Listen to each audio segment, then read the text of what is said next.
Hello and good afternoon, everyone. My name is William Barber III, and I serve as the Strategic Partnerships Manager here at the Climate Reality Project. I want to welcome each of you to today's webinar, The Intersection of the Climate Crisis and Social Justice, co-hosted by the Climate Reality Project and the Poor People's Campaign, a national call for more revival. We are joined today by my Climate Reality colleagues, Elizabeth Dorman and Blaine Mulugeta, who will help facilitate today's discussion, as well as three powerful panelists: Dr. Robert Bullard, Distinguished Professor of Urban Planning and Environmental Policy at Texas Southern University, a board member of the Climate Reality Project, and known in many circles as the father of environmental justice; Reverend Dr. Liz Theoharis, Director of the Cairo Center for Religions, Rights, and Social Justice at Union Theological Seminary, and co-chair of the Poor People's Campaign, a national call for moral revival. And I'm proud to say my father, Reverend Dr. William J. Barber II, President and Senior Lecturer of Repairers of the Breach and co-chair of the Poor People's Campaign, a national call for moral revival, who will be joining us by phone and hopefully a little later by video. Next slide, please.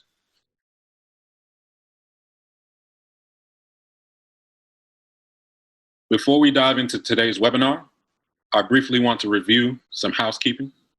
In terms of an agenda, we're going to start with this introduction and lead into our remarks.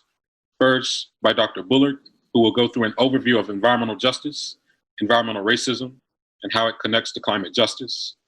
We will then transition to Reverend Theoharis and Bishop Barber, who will talk to us a bit about the Poor People's Campaign, the connection of our environmental crisis with the crisis of poverty, and give us an upcoming preview of the June 20 mass march on Washington, D.C. with the Poor People's Campaign. We will then move to a Q&A session where you all will have the opportunity to engage with our presenters by typing in the Q&A box questions that you may have for our presenters. We'll be answering selected questions from that chat box at this time. We will then go over resources, which will include the moral budget from the Poor People's Campaign, and end with a call to action around June 20 with the Poor People's Campaign led by Bishop Barber and Dr. Theoharis. We will then close and wrap up today's discussion. Next slide, please.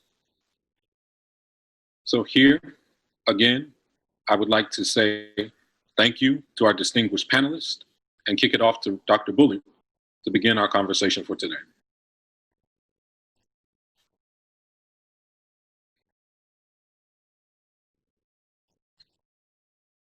Good afternoon. I'm a sociologist by training, and I am an environmental sociologist. And for the last 40 years, I've been working on issues around environment, justice, health, and equity. And when we look at this whole idea of environmental justice and climate change and the link between race and poverty and who gets left behind, I think the central piece, the central question that comes to mind is, will the government response to climate change be fair? Next slide, please. When we ask that question, we can look at data, and over 8 decades, for example, a book that Dr. Wright, Beverly Wright from New Orleans, and I wrote back in 2012, it asked that question. And long before Hurricane Katrina devastated New Orleans and the Gulf Coast, people of color and poor people learned the hard way that waiting for government to respond can be hazardous to their health and the health of their communities. Government response to natural and human-made disasters over 8 decades we found that the government has not treated all communities equally and fairly, and that some communities have the wrong complexion for protection, and some communities are physically located on the wrong side of the tracks, the river, or the levees, and receive unequal protection. And poor people, because of not being able to escape low-lying areas, not being able to get the kinds of flood protection and flood mitigation, they are basically disproportionately in harm's way. Next slide, please. if we talk about this whole issue of how will climate change impact existing conditions in our country, climate change will exacerbate existing inequalities and worsen vulnerabilities of already marginalized communities. The communities that are already poor, that have very few resources when it comes to things that make people healthy, will be worsened. Their condition will be worsened. The inequalities will increase. That gap between the haves and have-nots will increase. Next slide, please. If we talk about this whole question of invisible people and invisible places, in the United States, all communities are not created equal. If a community happens to be poor, working class, or inhabited largely by people of color, it generally receives less protection. Now, this is not rocket science. It's more political science. Historically, exploitation of land and exploitation of people are highly correlated. And pollution, let me just put it this way. America is segregated, and so is pollution. And if we want to find out where the areas that have the most pollution and that's created the biggest environmental health problems and who lives there, I mean, you can almost map that whole idea of poverty, pollution being related. We know that poverty does not cause pollution, but in many cases, the pollution results from structural factors in our society, and one of the biggest factors is structural racism. Next slide, please. If we talk about vulnerable places and vulnerable people, we know that all regions of the United States are not equal. And there's a history of inequality by law in certain regions of the country. Climate change creates new risks and exacerbate existing vulnerabilities in communities all across the United States, presenting growing human health and safety issues, quality of life, and economic growth.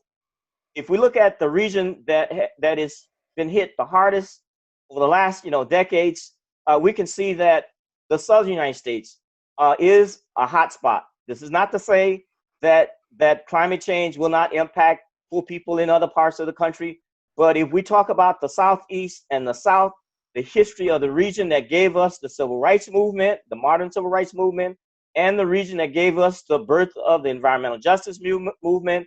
And if you look at the region of the country that is disproportionately poor and has the largest percentage of uninsured and highest concentration of people where you have health disparities, it is a hot spot when it comes to climate. Next slide, please. If you look at the United States and look at this whole area below the Mason-Dixon line, you can see that the blue area represents high concentration of poverty, 30% or more. I mean, you can map poverty, you can also map pollution, and you can also map the devastation that will likely come when climate change hits the population and the regions. In certain places, it's going to be too hot to work outside. And if you talk about the jobs that many of our people have, they're going to be lost. And if you don't have a job and you can't get to your workplace because it's too hot to work, that's mean further poverty and erosion of economic vitality. Next slide, please. In the United States, we have studies that show that if our country really does nothing, if our federal government does nothing to arrest climate change, the country will lose about 6% off of the GDP. And when we talk about loss of wealth and national wealth and income, 6% is not something to laugh at. But if you look at which regions of the country and which population will be hit the hardest, certain parts of the South, for example, that's already the poorest part of the country, will lose, in some cases, upward 20% drop in economic activity. And so you're talking about an area that's already the poorest, already the sickest, and already has all kinds of disparities, is going to be further these kinds of gaps will be further eroded. Next slide, please. Climate change will also widen not just income gaps, but also the racial wealth gap and the gap between the haves and the have-nots. And there's a study done just in 2018 showed that if you look at the $10 billion disasters, these are huge storms that have created big losses in terms of damage. When monies are sent back down to places that's been hit by these $10 billion storms, the recovery dollars, the dollars to rescue the economy, the dollars that are sent to somehow revitalize areas, on average, white communities that are in those regions that have been hit hard, on average, come out better off by at least $126,000. On average, the white communities are better off in a way. But if you look at communities of color that are already started out with a deficit, that are already poor, on average, communities of color lose almost $30,000, $29,000. So you're talking about the unequal protection. You talk about some communities having the wrong complexion for protection, and you're talking about a widening wealth gap. Next slide, please. This is especially acute for people of color, and for African Americans. That wealth, for example, is only 1/10 of what it is for whites. And so, if you're going to lose, you're going to lose out on climate because of climate change, and you're starting off, way behind. It's going to be devastating. On average, the average black wealth is $17,600. For Hispanics, it's $20,700, and for whites, it's $171,000. So climate change is more than parts per million, greenhouse gases. It's also about justice. It's about equity and fairness. Next slide, please. So when we talk about that, the fact that all communities will not receive the same kind of recovery dollars from natural and man-made disasters, I worked out a formula, and it's very easy. Money follows money, money follows power, and money follows whites. Next slide, please. So what we have to do is fight for a just and equitable plan in this era of climate change. We have to make sure that climate action plans address sustainability, address equity, and racial justice. And if we talk about poor people basically being locked out of that process, and poor people being further marginalized by climate change, by the environmental assaults that's on our communities, we have to talk about equity, equitable development. We have to address families that are below poverty. We have to address the widening health, income, and wealth gap. And so addressing equity is a prerequisite for achieving climate resilient communities. We can't just talk about climate plans that only deal with, quote, the science of climate. We have to also deal with the other part of the political science and the sociology of who gets what, when, where, and why. That's why it's very important that we bring together the Poor People's Campaign and the Climate Reality Project to talk about justice, fairness, and equity. Thank you very much. Thank you so much, Dr. Bullard. Reverend Dr. Liz, I'm going to switch to you. And a lot of what you all have seen on this conversation, you, Bishop Barber, and the Poor People's Campaign, you all have traveled all across this country, visited some of the most abject regions of poverty, and have seen much of this in person. Can you speak to us a little bit about why it is so critical to understand how the crisis of poverty connects directly with the environmental crisis, and why how you and the Poor People's Campaign view that as a core component of you all's 5-point agenda? So thank you so much. Good afternoon. It's wonderful to be with you all, and it's an honor to be here with Dr. Robert Bullard and everyone with the Climate Reality Project. Again, as one of the co-chairs of the Poor People's Campaign, indeed, we have been traveling around the country for the past, 3-4 years, weaving together a moral fusion movement of those that are most impacted by systemic racism and poverty, by ecological devastation and militarism in the war economy, and by this distorted moral narrative that blames poor people, people of color, immigrants, for all of society's problems, including climate change, that tries to pit us against each other, and that feeds us this lie that there isn't enough, that it has to be this way, that change isn't possible when we're living in a beautiful earth of abundance, if we were to treat it right and organize it right. And so as Dr. Bullard was talking, I was thinking about some of the real leaders, the heroes and heroines across this country who are helping to lead this Poor People's Campaign.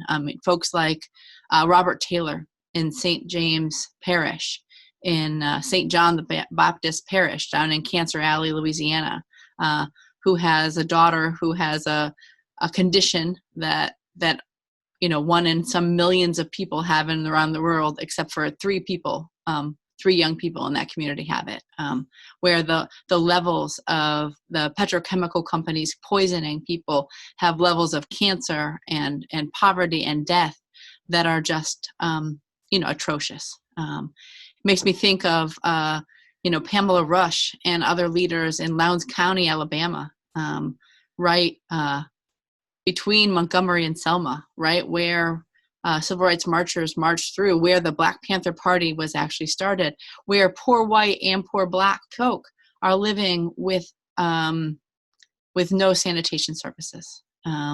And because of climate change, tropical diseases are spreading that had been eradicated, decades before in this country. I'm thinking about folks in Detroit and in Flint, Michigan, where we've connected with folks in Flint who said, why is it that you can go to the store and buy unleaded paint?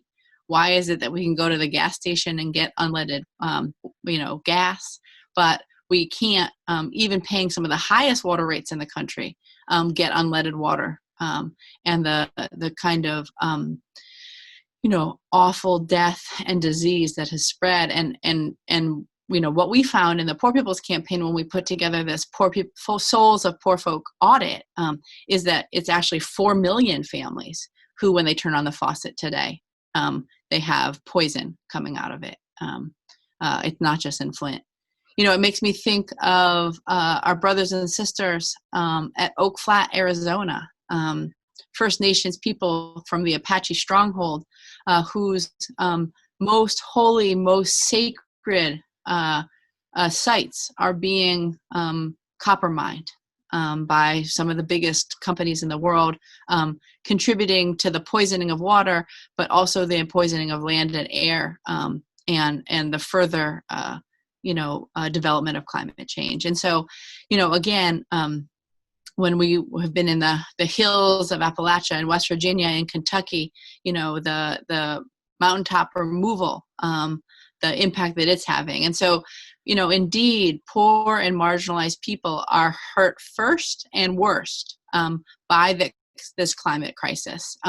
And what we are saying in the Poor People's Campaign, a national call for moral revival, is that if you want to take on racism, if you want to take on the lack of health care, if you want to take on poverty, if you're concerned about the proliferation of wars, if you're concerned about the earth and saving everything on it, then we have to actually address all of these issues together in an intersectional, interlocking approach. And that it's only when those that are most impacted band together with people from all walks of life and build a movement, a deeply moral grassroots movement from below, that we have the power to actually change these situations. So we've put forward a very bold agenda in the Poor People's Campaign, a national call for moral revival, an agenda that talks about how do we curb and how do we end climate change, how do we address the communities that are being most impacted, and how do we save our democracy in the meantime, as we're kind of saving the earth. And so what is before you today, and I encourage folks to really study these documents, is both this audit where where we look at the problems of racism, of poverty, of ecological devastation, and of militarism in the war economy over the past 50 years and see where we are and where we need to go. And then we put together this Poor People's Moral Budget.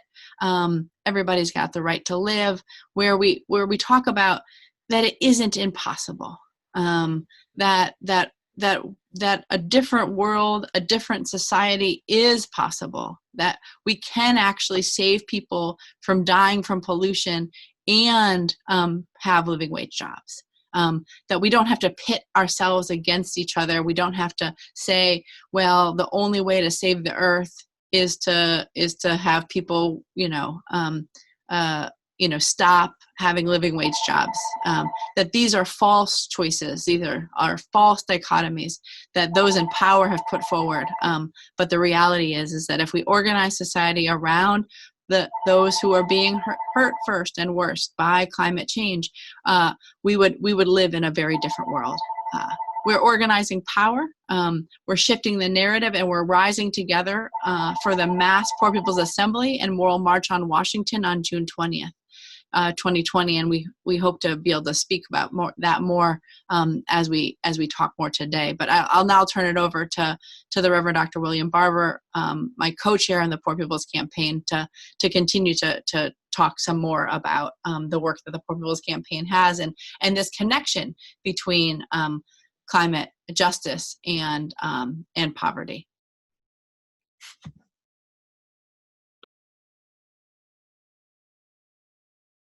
Hello, everybody. I hope you're doing well. I wanted to be able to join you via the video, but actually we're having some technical difficulty and my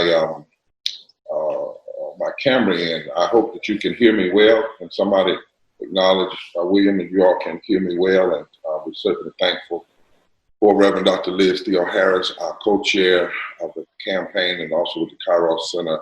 And certainly, Dr. Robert, thank you so much. And I'm calling you by your first name. I'm being Southern today. Excuse me, Bishop. We're having some questions that we can't hear you. Can we turn up the mic just a little bit? Okay. Can you hear me now? Yes, I think that's better. Thank you. Can you hear me now? Yes, that's great.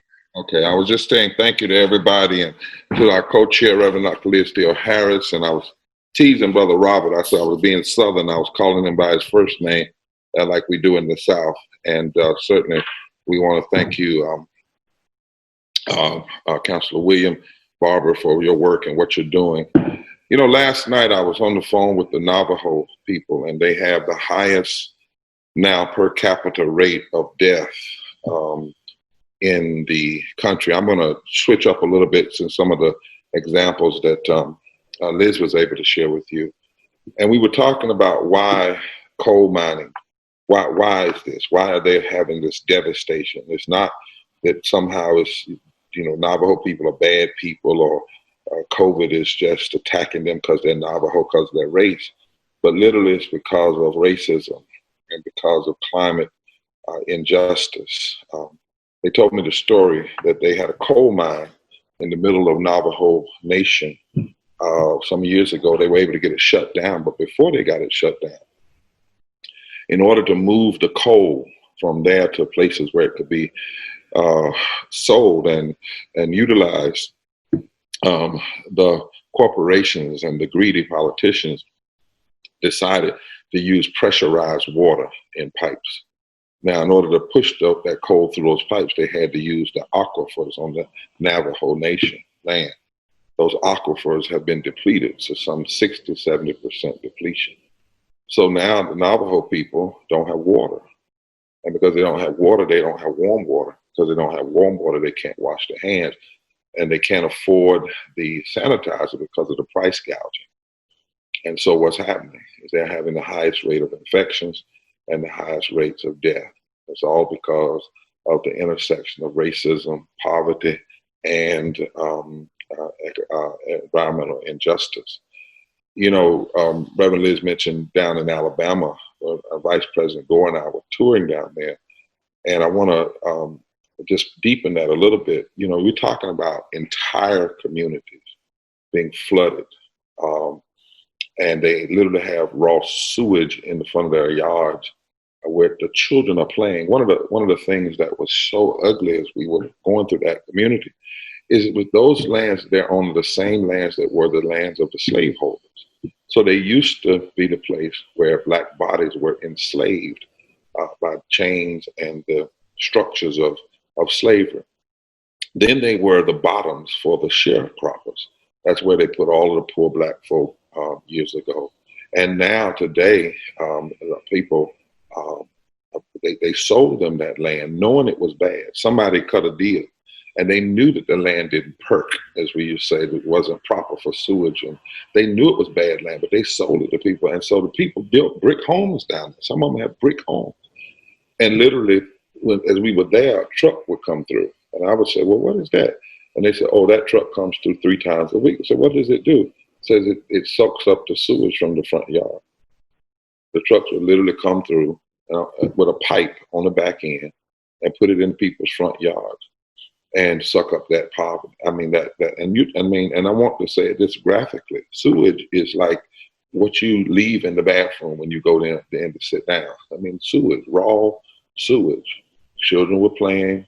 And one lady who's been fighting them for years came out and she said, Reverend Barber, I have every disease except AIDS. I have every disease that you get from this contamination except HIV. Yeah, we went up in the mountains of Kentucky and we heard the stories about how many of the coal miners fought for years to get union rights and health care. And then politicians like Mitch McConnell and others worked together to get those companies sold to foreign corporations. And they made sure that when those corporations bought those companies, they didn't grandfather in the health care and grandfather in the union protection. And so now folk are literally suffering with black lungs. And recently some of them called and said they are fearful. They are so scared because when COVID hits up there, they're already predisposed because of all of the ways in which their bodies have been compromised because of the poison. We went down, of course, to St. John Parish, and I heard Liz mention that. I want to just lift up one other piece of that. We're talking about 81 miles. We're talking about 81 miles. Can you hear me now? 81 miles and the folk call it Cancer Alley. I mean, can you imagine that? They call it Cancer Alley, and it's 81 miles of it. We were there one time, Liz, I believe, and one person said they had just had 4 members of their family die in like 2 weeks. 2 weeks, right? Most of the time when we go down there, we end up singing the song, This May Be My Last Time. I don't know. So the people that actually organize it, they are very conscious of their mortality, even before COVID. And then I want to take a personal note. I grew up near horrible pollution from a pulp mill. William's grandfather was used to fight against that corporation and against pollution. And the people were told, they knew that the pollution caused poison, water, and air. But this is what we were told when I was a boy. And I mean, you could smell, Dr. Robert, if you could think about it, from a pulp mill. And we knew the air was messed up. But people said, you got to make a choice between a good job or early death. I mean, literally, that's what people were told. And so folk chose many times a good job. So you come out of high school, where I came from, and make good money, never go to college. But you knew pretty much if you worked there 30 years, you were probably going to die 1 to 2, 3 years after you retired.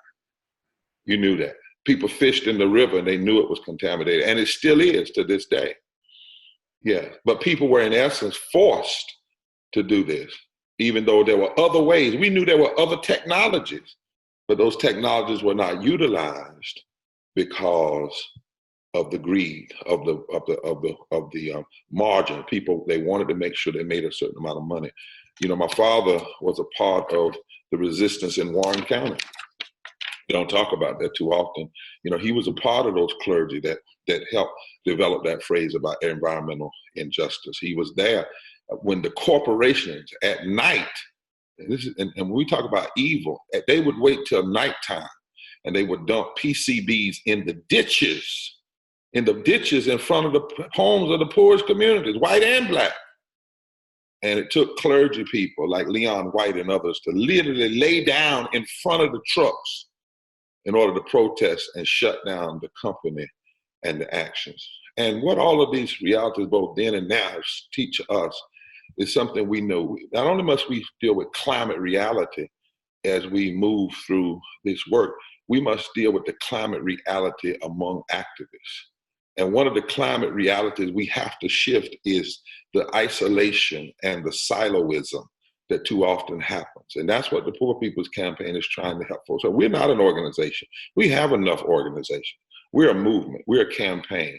We are saying we're an organism. We're saying, look, at some point we got to be clear. You cannot address climate issues unless you address systemic racism and voter suppression, because you can't move the political people who are blocking the kind of legislation that we need. You can't. And we have to understand the same people that are against living wages, that are against gay community, that are against public education, that are against voting rights, that are the same people that are against climate justice. And so, and they stick together. They stick together. They work together. They organize together. They message together. They fight together. They're so together, like somebody like Ted Cruz, for instance, and Trump. They're so together that one can talk about the other's mother, which in my community, once you do that, it's over. You don't talk about my mama. But they're so together, you can talk about their mama and they will still vote together because it's all about the dollar. Power, as Robert said, follows the money. I mean, money follows the money, follows the power, too often follows white. But then the other piece of that is we also can't just talk about poverty as a matter of black. We can't racialize poverty, because what our studies have shown is that while 61% of black people are poor and low wealth, there are 66 million poor and low income white people, which is 40 million more than the number of poor and low wealth black people. And we have to have a movement that can get people to come together. In that South we talked about, 1/3 of all the people who live in the South are poor. 1/3 of all the white people that live in the South are poor, and the actual raw numbers between the number of black people who are poor in the South and the number of white people who are poor in the South the margin is fairly close. It's like, I think, 1 million difference. And the reality is people have worked so hard, so long to keep black and white, low income, poor and white people from coming together, Dr. King said, because they know the power base that represents. And if you're going to change the South, you have to have a moral fusion coalition that helps poor and low-income whites and poor and low-income blacks and poor and low-income Latinos understand that the systems and structures are actually hurting them all. Now, when we say the poor are going to be hurt by environmental injustice, it means all of the poor. Maybe in impact and percentage more is different, but in raw numbers, the poor are going to be hurt. So environmental justice, climate destruction, then we must frame it as contrary to our deepest moral thinking. You know, the Bible says in the very first book of the Bible, and God created everything and it was very good. Tov me'od is the word, tov me'od. We're not supposed to make it bad because it was created good. And then our Constitution says which is to establish justice and provide for the common defense and promote the general welfare.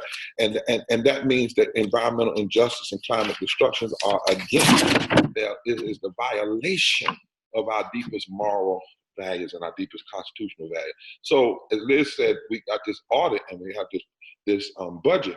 But what is the Poor People's Campaign really demanding, and how do we line up with climate reality and all of the other groups? Number one, we demand a fully funded public water and sanitation infrastructure that keeps these utilities and service under public control and prioritizes poor, rural, and native communities that have been harmed by polluting and extractive industries. This infrastructure must provide consistent, safe, reliable, and affordable access to water and sanitation services such as refuge collection, containment, and sewage systems, so as to prevent any leaks or leaching of lead or other toxins. This includes ending water shutoff. And that's what we want. And then what we disaggregate is, if that was a reality, if that was a policy in this nation, How many black people would be affected positively about that? How many white people would be affected positively about that? How many rural communities? How many urban communities? How many native lands? We want the full agenda and then the disaggregation of how that kind of agenda would impact all people. And then second, we demand 100%.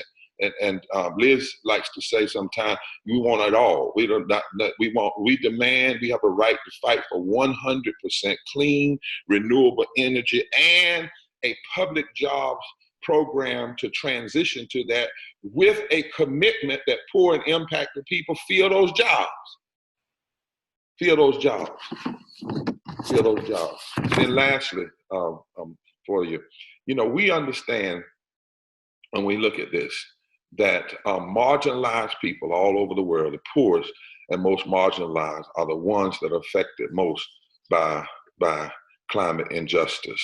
We also know that there is these intersections that with how environmental devastation is intertwined with race, class, gender, and other inequalities. And let's not forget this, the militarization of the U.S. economy and society, which is a conversation we can never leave out of this.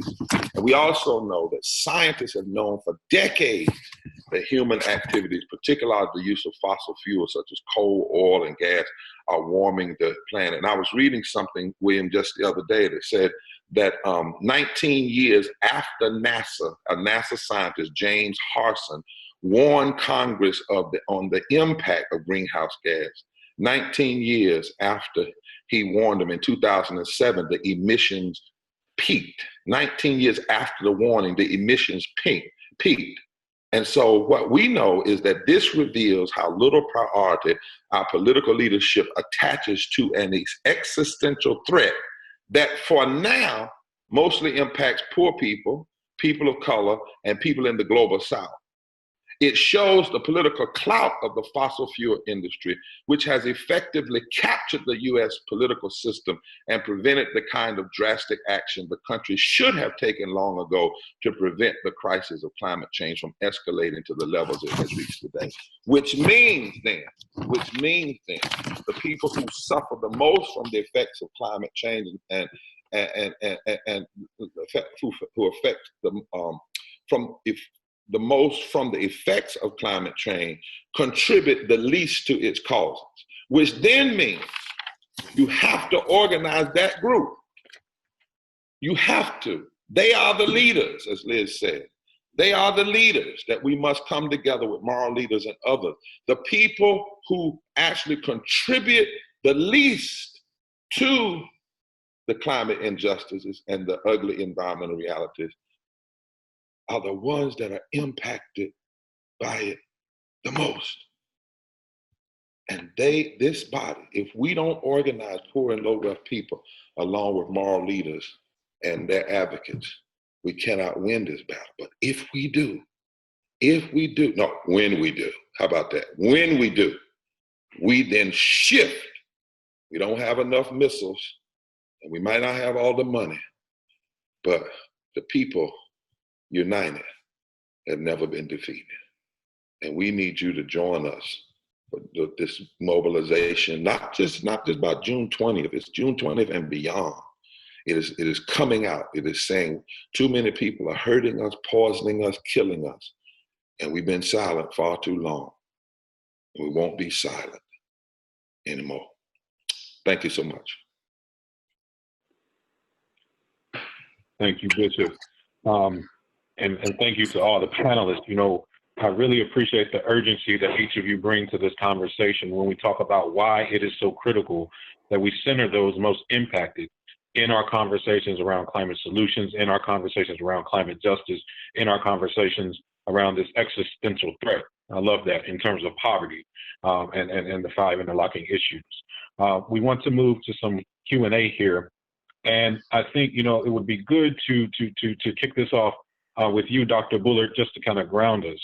A lot of times when we wrestle with these issues of disproportionate impact on any existential threat, but especially that of our environmental crises, and most recently that of COVID-19, I think it's important for us to remember that the disproportionate impacts we see they're not happenstance, right? They're directly connected to legacies of systemic discrimination, systemic racism, not only in terms of where infrastructure is sited, but in terms of, who is protected, right? And where pieces are enforced. Can you just speak a little bit to why the lens of environmental justice, environmental racism is so critical to our present understanding of, how bad the climate crisis is, in these areas right now in our modern time?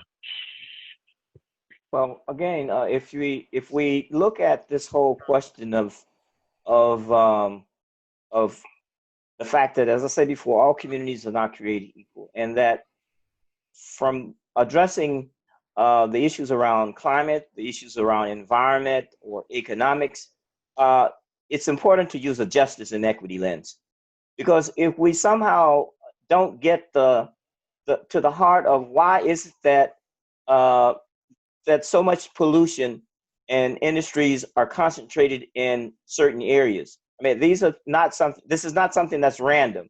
If you look at where the petrochemical plants are, the refineries, or the other kinds of industrial facilities, they are systematically located in areas that historically had little political power, in areas where there was systemic voter suppression, where there was differential allocation of public dollars to make sure that certain areas had land use restrictions. And so when we talk about these issues of what's vulnerable and what makes you vulnerable, the whole question of political power and economic power, and how race is overlaid over that. And so you end up having, before COVID now, having communities that were disproportionately impacted by pollution, had higher rates of asthma and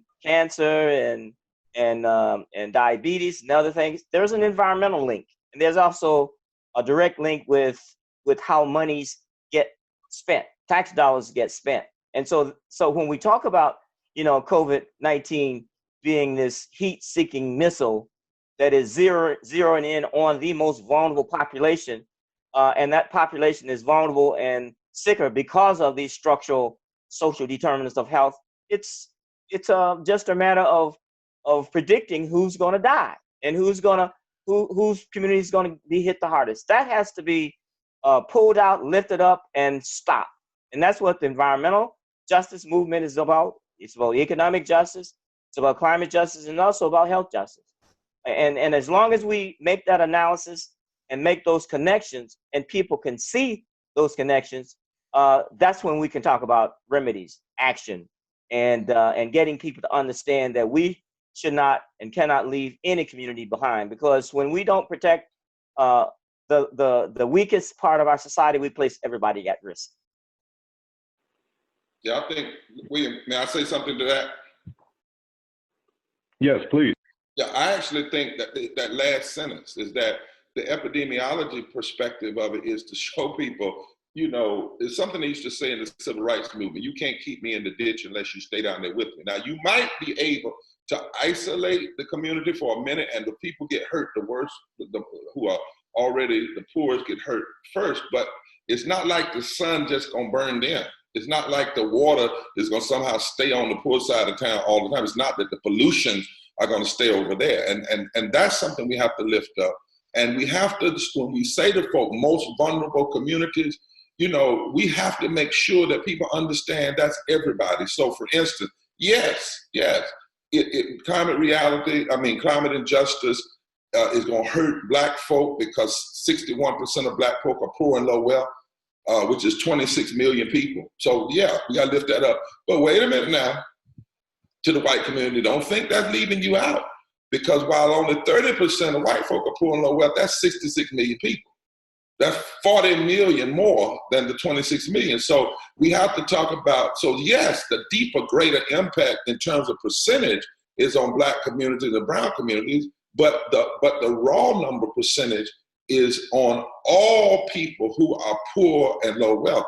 And when we began to lift that up, as Liz and I have seen around this country, those realities and telling the story that way actually have the ability to pull people together. I'll give you a quick story. We were somewhere, I forget exactly where we were, and we put up our maps that overlay poverty with environmental injustice and voter suppression and lack of money for education and living wages.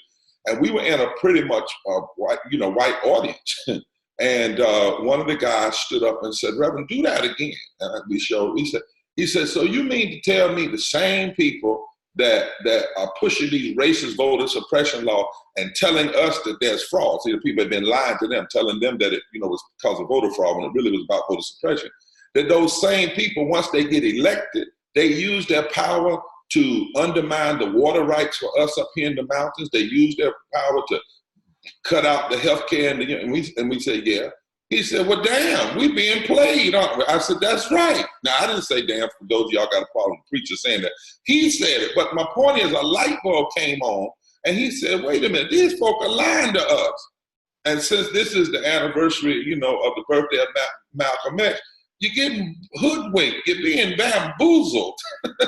And that's why these two movements coming together is so important, because we got to pull off this hoodwinking. We got to show people that there are some people, and they're too comfortable with other people's death, and they're willing to put the whole culture, country, society at risk for microwave greed, right now greed.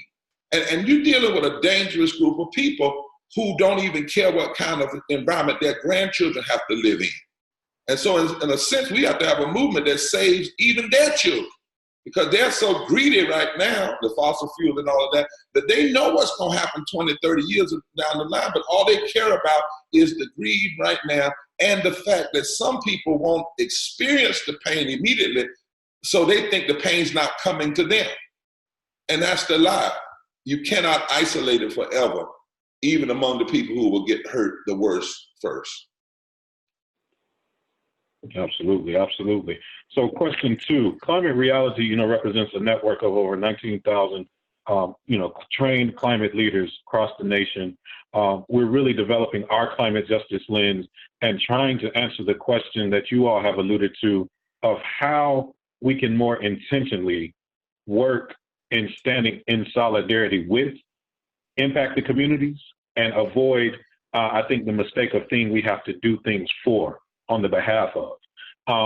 Can you all just talk a little bit about what does it mean to stand in solidarity with frontline communities, recognizing the power, the expertise that already exists, and more broadly, how can the climate movement begin to build, broad, intersectional, inter-issue, interracial coalition with groups that are working on all of the issues that you all are talking about? What's the art of that process? I'm letting Liz do that. She's the master at that. So Frederick Douglass says, "Those who would be free must strike the first blow." And one of my favorite quotes from the Reverend Dr. Martin Luther King is, "The poor and dispossessed of this nation, both white and Negro, live in a cruelly unjust society.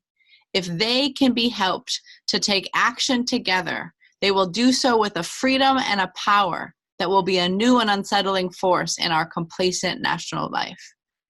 I think what we're called to do in this time, including in this time of social distancing, in this time when we're seeing these inequities, be brought even more to the surface, when we're seeing that life is only valued if it makes money for the rich, and that in fact we have essential workers who are, in the words of a low-wage worker in Texas, actually expendable, or in the words of a low-wage worker in Long Island, sacrificial workers.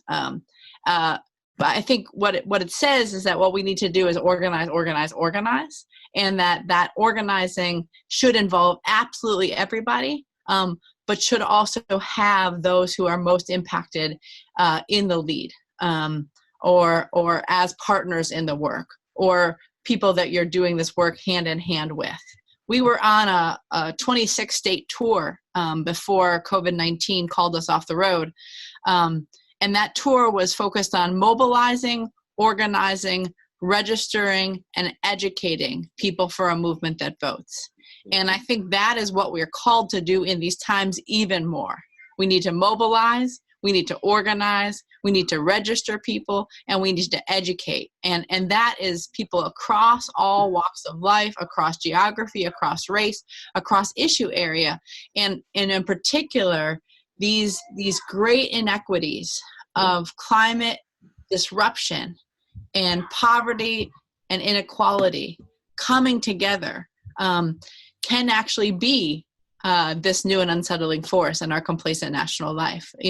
So I think what it means is that folks need to organize on a local level, on a state level, on a national level, and on a global level. And you can do that through the Climate Reality Project. You can do that through the Poor People's Campaign, a national call for moral revival. You can do that through grassroots efforts and organizations that already exist in your community. You can do that by forming a new organization in your community. And you can do that by finding out how to link up so that we can really build power. We are not going to be able to confront the powers and principalities of the oil and gas industry, for instance, who line the pockets of many of our politicians if we just wait around for them to free us. We're not gonna, be able to confront and undermine that lobbying power when you can have billions, trillions of dollars to keep things the way that they are by having a little weak expression. What it means is power has to be matched with power. But what power do we have as poor and impacted people, as allies, as all people of conscience, when we actually come together across these lines? Because, those that are being impacted is not some small group over here. It's not just one group of people in one state, but that, if pollution takes 9 million lives every year, if poverty takes 250,000 lives every year, if what we're seeing is, the detrimental impact of inequality because of COVID-19, this is not, we're going to pity these people over here, but how are we going to come together in power? And that means to organize. That means, sign up with different campaigns that are happening locally around moratoriums, about water shutoffs. That means, try to pass policies, in your community that you're already putting forward around climate change, and clean air. I mean, there's so much that's going on, but what has to happen is that people have to come together across all of these divisions into a powerful force. And we're seeing people do that through Climate Reality. We're seeing people do that through the Poor People's Campaign. We're seeing that happen as a movement is growing. And Great. So I do want to, I know we're on time, and I'm sorry, but we're going to have to cut short here.